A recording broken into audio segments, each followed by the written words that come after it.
కళకు best friend వినుకొండలో the number 1 opticals Sriranga opticals RTC bus stand ఎదురుగా Jeevalayam complex Vinukonda. Eye checkup కోసం ఇప్పుడే శ్రీరంగ ఆప్టికల్స్ ని సంప్రదించండి.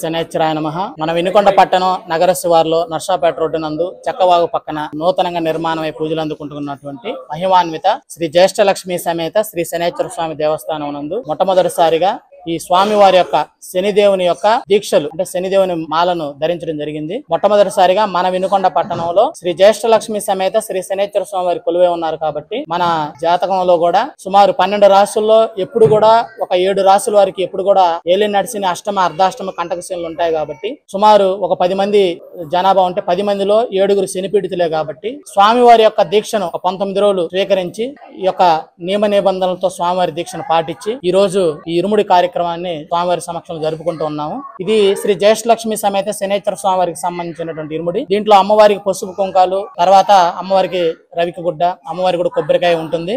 స్వామివారికి సంబంధించి ఆయనకి సంబంధించింది కూడా నవధాన్యాలు కానీ నువ్వుల నూనె, ఆవు నెయ్యి, కొబ్బరికాయలు, బెల్లం ఇవన్నీ ఉంటాయి స్వామివారికి. ముందుగా ఆదిత్యాది నవగ్రహ హోమం శని భగవంతుడికి 108 సార్లు హోమావిస్సులు రుద్రహోమంతో సహా ఇవ్వడం జరిగింది, పూర్ణావతి చేయడం జరిగింది. తర్వాత ఈ ఇరుముడి మహోత్సవం జరుగుతుంది. దాని తర్వాత స్వామివారి వ్రత కథను చెప్పుకొని ఈ యొక్క దీక్షని విరమించడం జరుగుతుంది అనమాట. ప్రతి ఒక్కరు కూడా కులమత వర్ణ వర్గ లింగ భేదాలు లేకుండా అందరూ కూడా ఈ యొక్క స్వామివారి యొక్క దీక్షను స్త్రీ పురుష భేదాలు కూడా లేకుండా స్వీకరించి స్వామివారి యొక్క అనుగ్రహానికి పాత్రలు కావాల్సిందిగా కోరుతున్నాం. ఈ యొక్క స్వామివారి సమక్షంలో ఇక్కడే దీక్షను స్వీకరించాలి.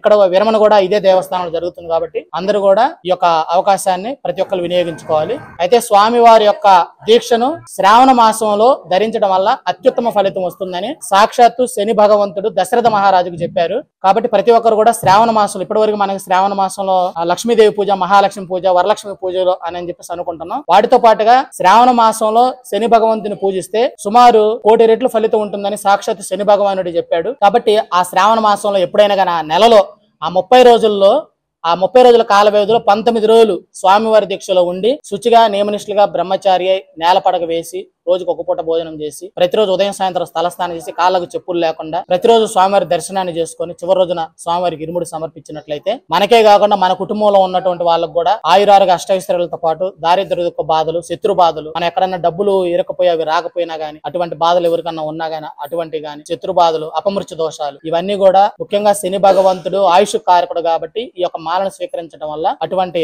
అపమృత్యు దోషాలు ఉన్నా గానీ తొలగిపోతాయి. డైరెక్ట్ గా మన శనిదేవుడికి ఆ మాలను సమర్పించినట్లయితే ఎంతో దోష నివారణ జరుగుతుంది. ఈ మాల అయిపోయిన తర్వాత ఇదే ఆలయ ప్రాంగణంలో శివాలయం కూడా ఉంది. అక్కడ బాణలింగేశ్వర స్వామి వారికి కూడా అభిషేకాలు చేయడంతో ఈ యొక్క కార్యక్రమం ముగుస్తుంది అన్నమాట. ఓం శం శనేశ్వరాయ నమః.